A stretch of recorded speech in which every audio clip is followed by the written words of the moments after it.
It's time for our first panel discussion on the topic Next S-Curve of Analytics, Gen AI powered financial services. It is my privilege to invite on stage the panel of speakers for this session. Shri Nitin Chugh, DMD and Head, Digital Banking and Transformation, State Bank of India. Shri Ashish Pandey, Executive Director, Bank of Maharashtra. Shri Om Prakash Seth, Chief General Manager, IDBI Bank. Shri Rishi Aurora, Managing Partner, IBM Consulting India and South Asia. Shri Subbu Subramanian, Country Director, India, Dynatrace.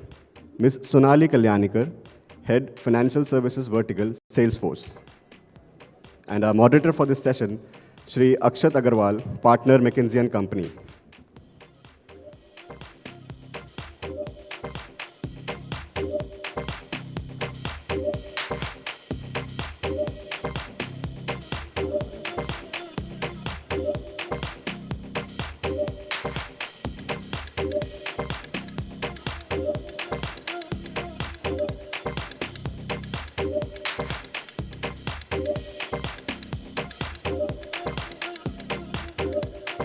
Over to you, Mr. Akshat. Hi. Good morning, everyone. Let me just set the context before kicking off this discussion. All of us are aware of impact of AI ML in financial services. For past several years, we have been talking about it. The advent of generative AI again has further accelerated this trend. There's a lot of excitement. Again, one of the reports which again McKinsey published, at least we believe generative AI can almost add 9 to 15% in incremental value in operating profit for every bank globally on an average. With this context, again, we had also done the survey, again, this report which is being published, the Digital Analytics Index, which will be published today. What we also heard from Indian banks is that more than 50% of banks are actually doing a POC using generative AI over the last year. More than 85% of the banks are actually thinking about implementing Gen AI strategies. So again, it is an important topic, but at the same time, there are a lot of considerations and risks associated with it. So with that context, let me kick it off with the first question. Maybe, Nitin, I'll request you to get started. And just give us the broader context of how generative AI can add value in the financial service context, in the Indian context. Thank you, first of all. I think there is no denying the fact that it is going to add the most amount of value that we have seen in the last decade or two. That is something which is already well appreciated. It may not have been established as yet, but it is certainly, the trends certainly look like as if it is going to be the next most transformational thing after core banking. Not for any other reason, but for the simple fact that this has the ability to significantly improve efficiency, significantly improve risk management, personalization efforts, also bring about change in the operating model. So digital transformation over the last 10 years has brought about a change in the business models for most banks. We have moved to more or less digital journeys in pretty much everything that we do, especially on the retail banking side, and similarly, of course, on the wholesale banking side as well. Transaction banking is pretty much digital. There is an established, mature set of DPIs that we have, and we are layering more and more on top of that.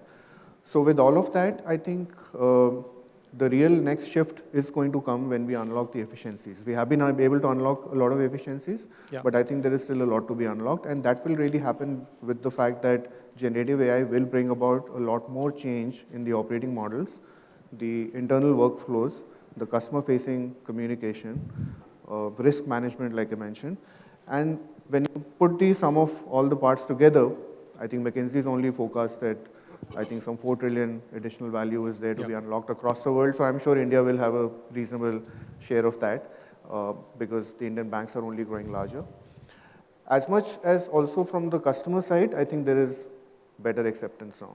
So because of that, I think it will not be one of those waves of technology transformation that's taking place where the users will probably have to be handheld to undergo this transformation, because they would experience this across many other digital properties that they today interface with. So I think in summary, this is by far the most transformational thing that we've seen in a long, long time. Got it. No, thank you. And again, just to move forward, I think, Nitin, to your point that again, generative AI obviously has added value across different use cases. Maybe I'll request Ashish again, in your context, what are some of the use cases where you see Gen AI has at least started to add impact? And again, we have seen the story around the customer side, around the employee side. What are some of the use cases that you have seen add value? Fine, I think the tone has been well said by Madam Arundhati and Nitin ji as well. So I think it is one of the very high and critical disruptive thing now coming up in the technology side. So coming up, one specifically to your question that what could be the use case. So I will put forth that the generative AI today, the base of this comes from very clearly that today the business opportunities which are lying in front of the bankers or the NBFC or maybe the BFSI sector. I would say like 800 million, it is going to be the digital consumers going forward. Now, if you see the 700 million people on the net, they're going to be 1.5 billion, that reports which you also said. So all the data points are already there. So today the opportunity is so huge. I would take both on the opportunity and also on the risk side. So huge that you cannot work only on your manual side or the maybe manual human being and doing what sort of banking we did in 80s or 90s or 2000 or maybe post 2000. Now you need something to manage with the objective, with the purpose, with the intent. And you have to be very specific. So you have whole universe. But if you are going to be universe for the marketing or getting the people, or maybe the risk side, or the compliance side, or the operation side, then certainly you need, I think, probably 2000x sort of a manpower. So now comes the generative AI. So including the machine learning, AI, and now the Gen AI. So the first use case for me is the personalization. So how you can personalize both the interaction as well as the marketing side. The second one is probably how you can do on the fraud side. I think this is one of the most critical point. I will give some, not only the use case, but also like few examples. Now a phone call, it's sending a link, which is a very much common nowadays. So how you can use that sort of thing in blocking, which Airtel is also, I had a chat with the MD of the Airtel. So how you can block at the instance when it has been tried to send the links. The third thing which has come is if you take the AML FinNet 2.0, which has come from the Government of India side. So there are various parameters, CTR, STR, then CBWTR. If I join two of the parameters, that is the CTR, the cash transaction report, and the CBTR, that is cross-border. Now, if a person is appearing both places, what indication it gives? Now, this is for one bank, say. Now, there are so many banks, so many places. Now, how you can use the AI? So, it cannot be done manually. So, probably what I feel, another very good use case is the cybercrime and the fraud, where you have to really use this data point. The third is the employee. When it coming to employee, you need to understand the behavioral characteristic and the circumstances, and maybe the diagnostic health and other issues. So can you take a point where he lacks and give a specific training? So I believe these are many use cases which are going to come, and probably it will open up a lot of opportunities for the banks to going forward. Thank you. Maybe I'll request Subbu if you also want to add in as a participant in the entire broader ecosystem. What are your thoughts on this? Yeah, okay. So Akshat, what we see as use case, the most effective use cases for AI is real-time problem solving. We've all experienced a UPI transaction failing. If your day is bad, you'll probably see more than one failing. Just a few days back, I thought I saw a newspaper article about UPI transaction across all banks under struggle. Now, in a real time, how do you narrow down to the RCA? And that's where, you have data. Mr. Kamath alluded to something called, we have abundance of resources in people, manpower. We also have abundance of resources in data. There's so much of data. The machine learning over time has been able to narrow down and understand a lot of, but that is not necessarily still giving you the RCA. The RCA in most cases is actually as bad as looking for a needle in a haystack.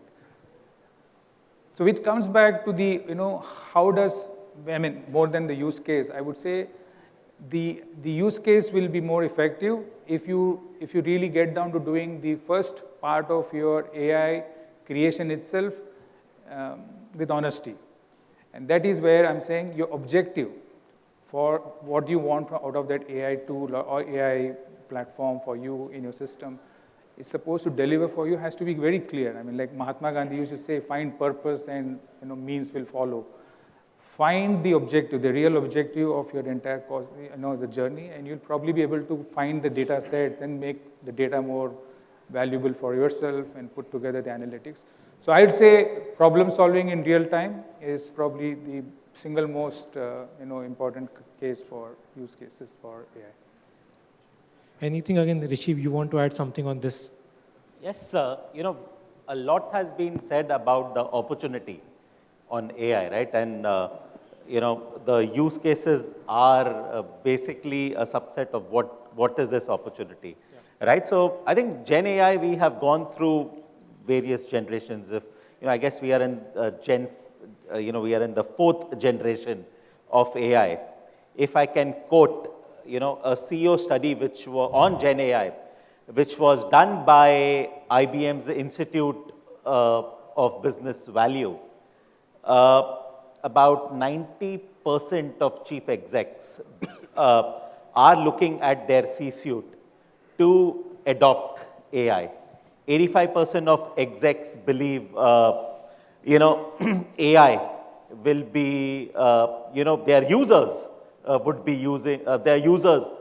be adopting AI in the next 2 years, right? If you wait for all dots and commas to be ticked, right, you lose the competitive advantage on AI, right? So basically, how can you move ahead with, on AI, on certain parameters? Having said that, in our financial services industry or the banking industry, if I have to talk about the applicability of AI, right? I can talk about customer experience, right? I can talk about operational efficiency. Anything which involves a process, anything which has, which can be inefficient. How can you get operational efficiency using, using AI? Most important use case, according to me, is risk and compliance, right? You can use AI for risk and compliance. And tech is a big part of any industry, especially banking. So use cases around tech modernization, right, is another very important aspect. So I would kind of just summarize by saying that, as IBM, we have implemented AI across, customer support, across, across talent transformation. And if I can just give you certain outcomes, end of the day, outcomes are most important, certain outcomes which have been delivered. Yeah.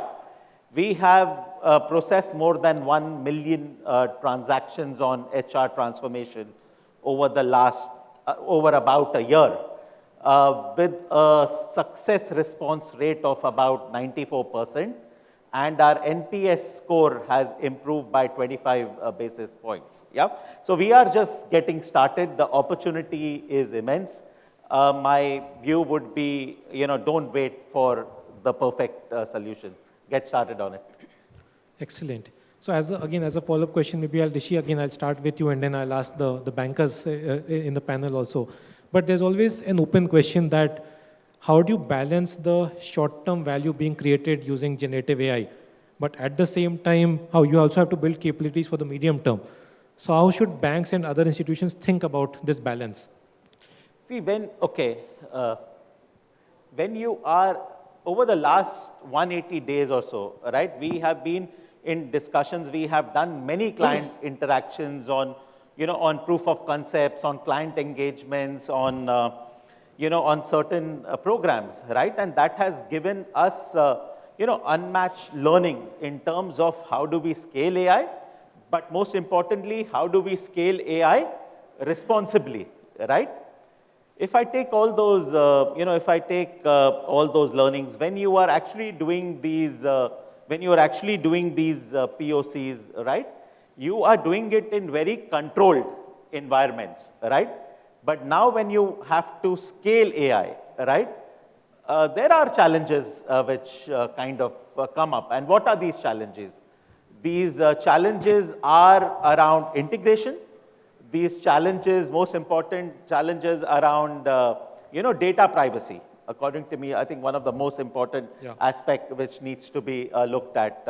Challenges around data privacy, challenges around, stakeholder management, challenges around, how do you continuously support and innovate? So what I basically would say, innovate with, ethical innovation is I would, is what I would say. If I can just add something more on this, right? So when you are scaling up, and especially in our financial services industry, rightly so, you have regulations to comply with, you have PII compliance, you have data privacy I already spoke about, right? So if I look at all these challenges, but I would say there is a blueprint which is emerging. And if I can summarize this blueprint for you, I think 4 very important parameters need to be taken into consideration. One is I spoke about responsible AI, so ethical governance. Governance is an integral part of AI, right? The data fabric or the data infrastructure, because your data infrastructure needs to be secure, it needs to be scalable, right? So how do you plan for that? Cross-functional collaboration is what I would say. AI is not for a department, it's not for one user. The real value of AI, the real value will come if it is adopted across the organization. So how can that cross-functional collaboration happen? And finally, we are in the era where everything is changing pretty quickly, right? So the agility part of it. How do you respond to regulation changes? How do you continuously respond to technical changes? These would be the 4 important aspects, I think, to make AI successful. Great. No, thank you, Rishi, for the response. Maybe, I'll come to you. In the context of, again, there's a lot of regulatory risk involved, potentially. Again, there's a lot of noise around regulatory risk using generative AI. How do you comply with all the regulations, etc.? So any thoughts on how should, as a banker, how you're thinking about that? Yeah, so basically, one thing which is very, very specific about this Gen AI, that if the models are trained for doing the task A and B, the Gen AI can do more than A and B and all the derivative emanating from A and B. So it can do A plus B, A into B, A minus B. So that's why the kind of possibilities whatever the Gen AI can do is much beyond. So, but it comes with the risk as well.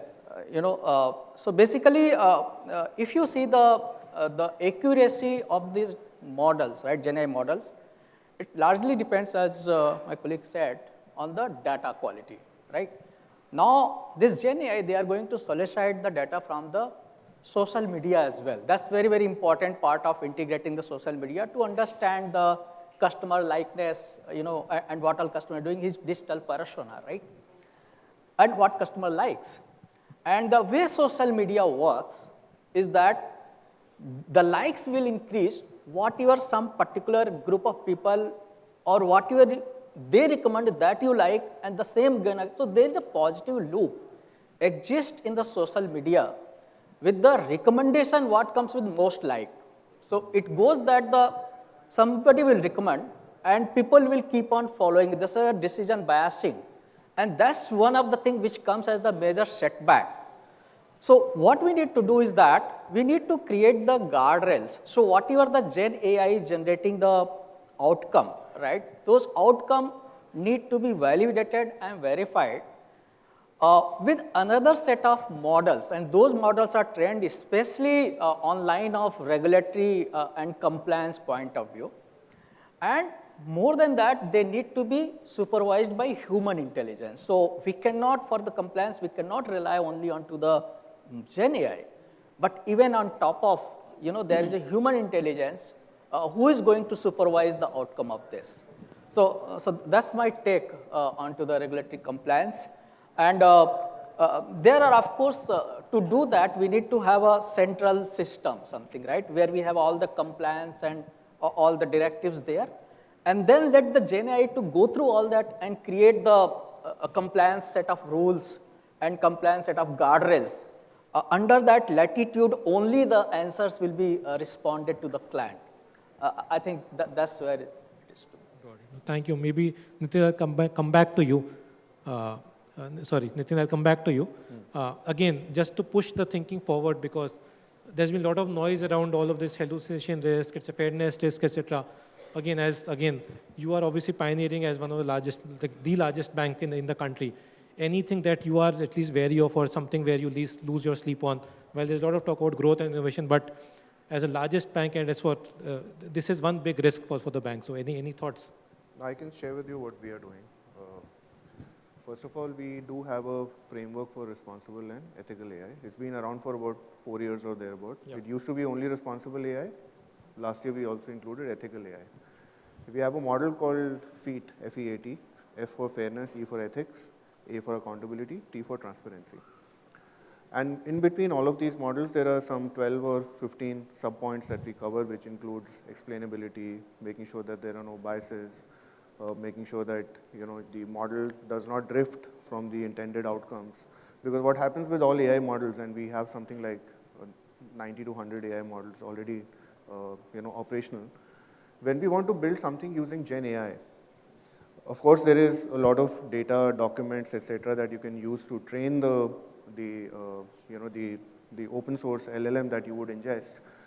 But we also realize that we have our own data, which is pretty large, and it is across multiple years, it is across multiple kinds of customer profiles, etc.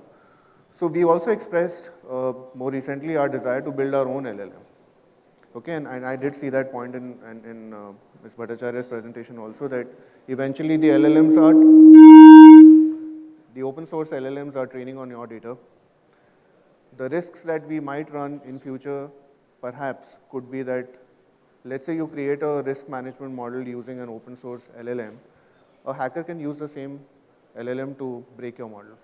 Okay, so just to be sure that we understand this well, we've approached this in two different tracks. The first track is that we will do a set of use cases, the ones that we've been discussing, and I think most of the use cases are reasonably common across all the banks.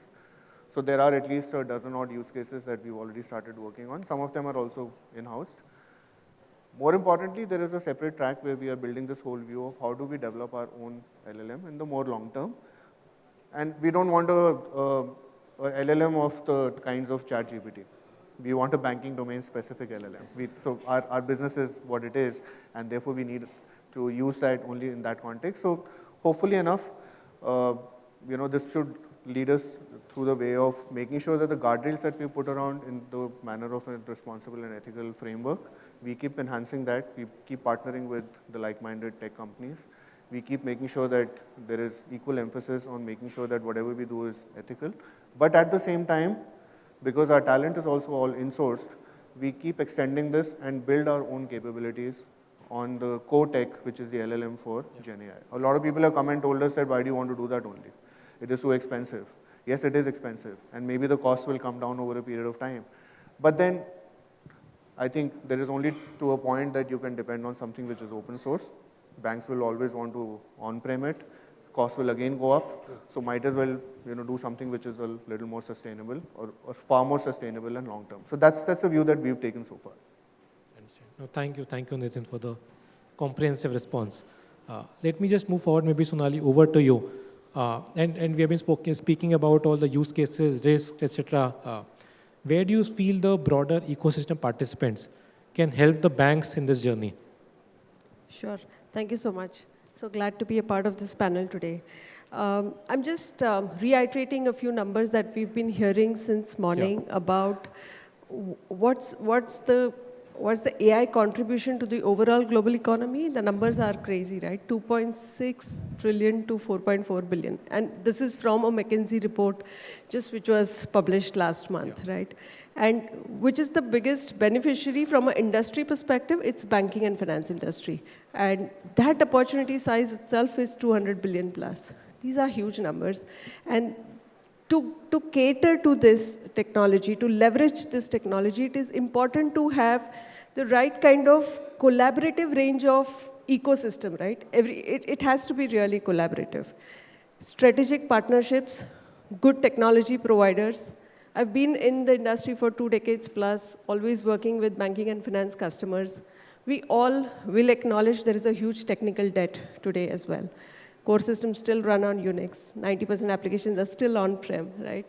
So leverage, and technologies like AI and vendors like us, where we are able to, SaaS providers or cloud service providers are able to innovate much faster just because of the business models, right? Like having 3 releases in a year to make sure that we are able to imbibe the greatest and the and the best for all our customers at one shot.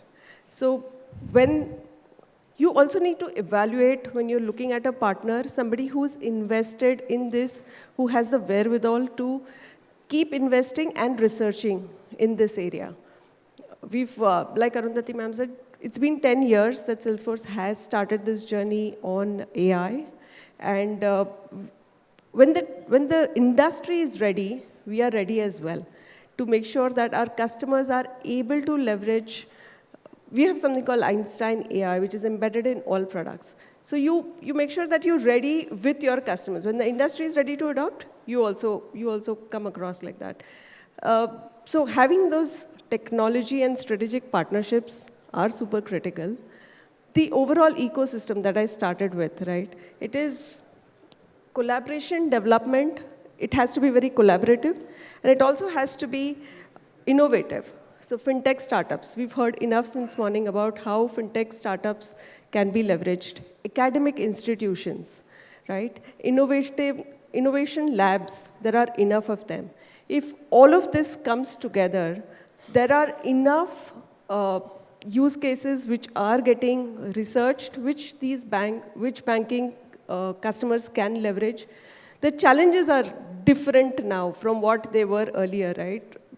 All the NTB customers, the kind of experience that they would require is much fast. Nobody really has the patience. So bringing all of these institutions together to make sure, banks have we spoke about, the pool of resources. All of this put together can really help and address that challenge. And the last one is, of course, the regulatory support. I think today, there are enough regulations in place. I spoke about the Data Protection Act, and there are clear guidelines for data privacy, AI ethics, accountability, model transparency, and I think there are regulations now already in place to help sure that you comply with the national standards and you also protect the consumer interests. So when regulator is helping around these areas, I think this can be leveraged very well. Thank you, Sonali. And again, hearing from the counter side, maybe Ashish, if you want to just again, as a banker, what's your perspective on how the other ecosystem participants can help you accelerate your journey in Gen AI? Fine. See, the first thing is very clear. Listen to Rishi ji, Nitin ji, and Om Prakash ji, that the generative AI is now, it has to be. So there is no doubt. If we also take the data points from other reports and your reports as well, so the fintech adoption in India is quite high across the world. The second, if the survey was done, so around 37% of the people say that I would like to stick to a bank which is using a Gen AI. So now it is a basically consumer-driven market, you could say. So we have to be. Now the second point is it is going to be the S-curve, which you have already very clearly spelled out. So it will be a bit slower adoption because of the cost, talent, and other things, but then going to be exponential as we stabilize. The third point importantly is the use case are there, but then if you see the exchange of learning is very important in Gen AI. Now if you see there are only 2 major public documents. One is from the Niti Aayog in 2021, which specifies on the Gen AI thing. The second one is again, after that is, I think the GPI, that is Global Platform for AI. Now, these are the platform where they are exchanging. Now, let us understand this, what is the AI or Gen AI? Is the well-crafted, well-designed programs and how you are going to. So, it has a risk side on the data, on the usage, and DPI Act is already there. So, what I feel and believe is the execution side as we go forward. So, probably we can have one, the back testing itself. So, the best is the compliance and risk, which, one of my colleague has said. So, that is one of the, because one of the mentor I had who said that basically when you innovation you try, better you try internally rather than directly to the customers, because if something goes wrong, it is at the risk. So, taking this clue, so you have many use cases right now to build and have learnings. So, as you said, what from the ecosystem can help you?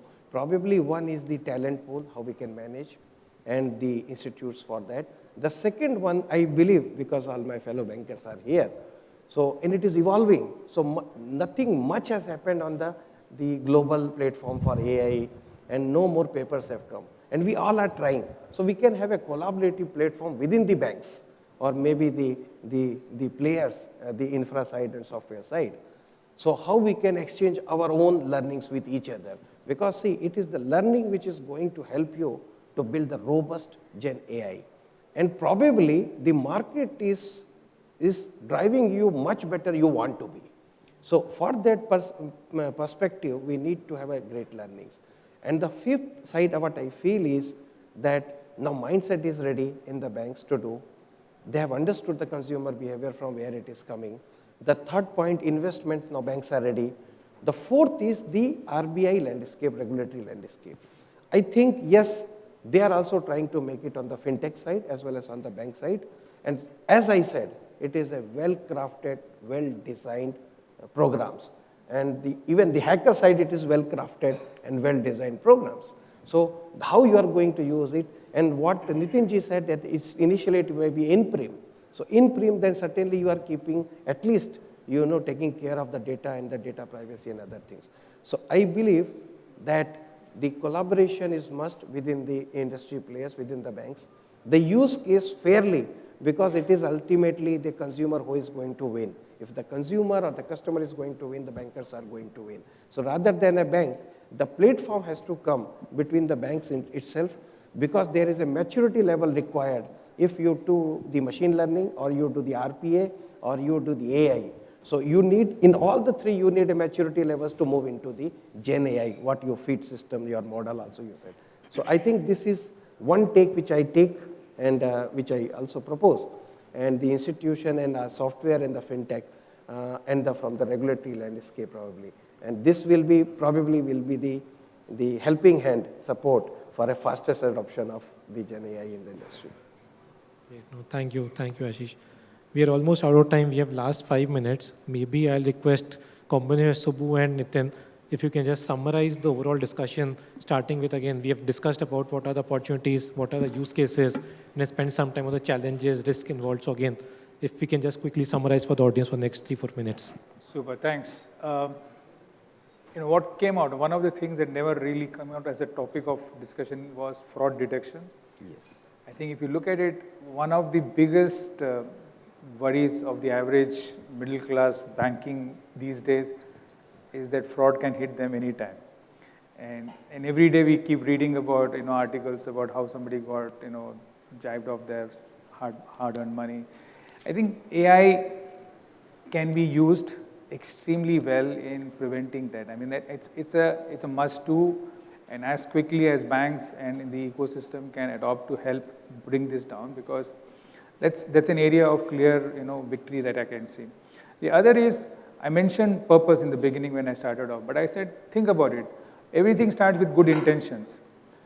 So the regulator here, I think if he can be part of the regulatory body as we start the intentions, make your intention upfront and let the outcome resonate with the intention when we started off, okay? I mean, I think there's one, again, a guiding principle, and this is where the ecosystem can come together. The other thing I've seen is, I've seen some of these smarter banks bring all of us together in a room. I mean, Dynatrace on its own is only a standalone system. I mean, I can't really solve the problem of the world, but then the rest of us put together, we can probably solve. And I see there, where again coming back to intent, if you can define your objectives and then put the pieces together, I think AI can make life far more simpler. It can also make it nightmarish, right? I mean, we just heard Dr. Arundhati talking about bad actors, and bad actors are all there. I mean, if they were only in movies, we can duck those movies, but bad actors in real life, you can't duck them. So that's my take. Nitin, any last thoughts before we wrap up? I think, like I said in the beginning, this is by far the most transformational technology that we've seen in a long, long time. But the big difference this time is that the last time around in banking, when the core banking transformation took place or the digital revolution took place, it was mostly inside out. Banks did something, took it to their customers, said that this is what we have, now start using this. Gen AI is actually outside in, which basically means that all the good work has happened outside.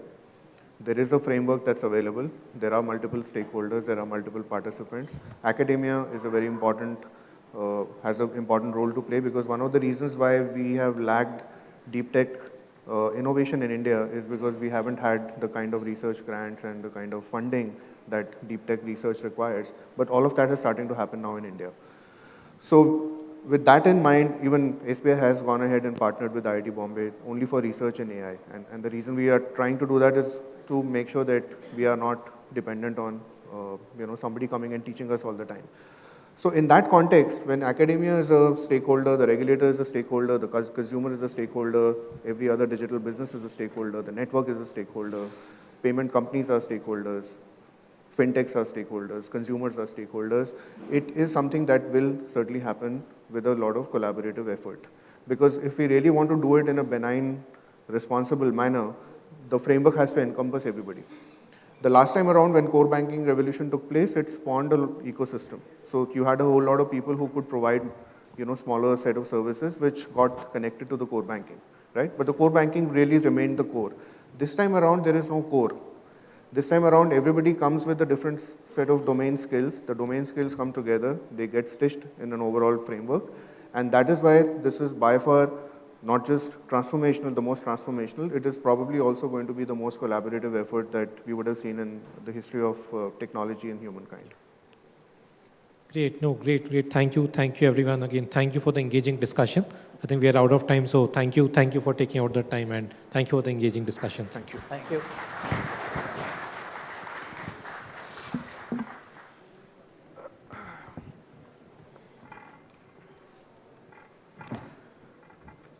Thank you, panelists, for the insightful discussion on the topic.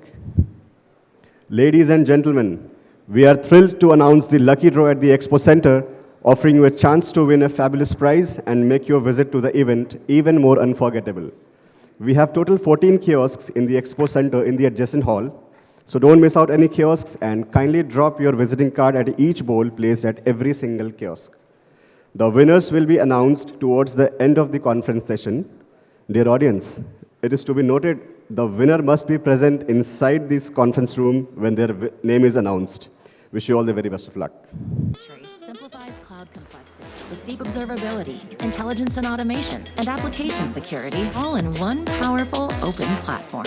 Because a cloud done right is a huge competitive advantage. Your dev teams can innovate big ideas faster.